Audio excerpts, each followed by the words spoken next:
अन्य खबर को आसिबा जातीय राजपथ पर पुरातन नक्शा रामेश्वर ठारू पारादीप राजपथ को मोहर मारी स्थिरीकृत कर नाउगाँ विकास परिषद दाबी नूतन प्रस्तावित नक्शा को खारज कर नाउगाँ विकास परिषद पक्षर दृढ़ दाबी कर नूतन भाव में प्रस्तावित नक्शा अनुसार राजपथ निर्माण करागले नाउगाँ बालिकुदा एवं एरसमा ब्लॉक अनेक गाँ बन्या विपद में पड़े तथा जंगल नष्ट होगा सहित किसी अंचल में बाली चरीज फल बन्या प्रभावित होबार आशंका सृष्टि होगा सहित भविष्य में बृहत क्षति सहवाक पड़ो जहाँकि बड़ विपद सृष्टि होबार संभावना रही।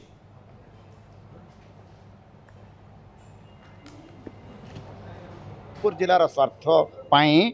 पूर्व निर्धारित नक्शा चैतन्य ग्रुप 2020 रु 2022 पर्यंत सर्वे करी जो नक्शा प्रदान करथिले सही नक्शा अनुसार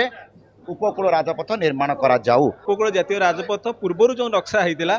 से नक्शा सपक्ष आम थिलु से जो नक्शा होता से नक्शाटी संपूर्ण भाव में अति सुंदर भाव में होता द्वारा नाउगाँ बालिकुदा समग्र बालिकुदा एवं नाउगाँ एवं जगतसिंहपुर उपकृत होता से नक्शा द्वारा लक्षाधिक लोक मैंने उपकृत होते दायी आम तो प्रशासन को करुचु। प्रथम कथा आम तो जापारूना कि भाव क्या प्ररोचन क्या प्रभाव में बर्तमान ये नक्शा परिवर्तन होती तेणु आमको खाली विनम्र निवेदन करी राज्य सरकार को एवं केंद्र सरकार को आपण जरिया जे नाउगाँ अंचल खाली नुहे समग्र जगतसिंहपुर जिला मध्य क्षतिग्रस्त हम जदि नक्शा परिवर्तन हुए पूर्वर सर्वे होकरी जो रास्ता हवापे निर्णय करा से रास्ता हो जो रास्ता द्वारा आमर नाउगाँ बालिकुदा और एरसमार बहुत पंचायत उपकृत हेबे।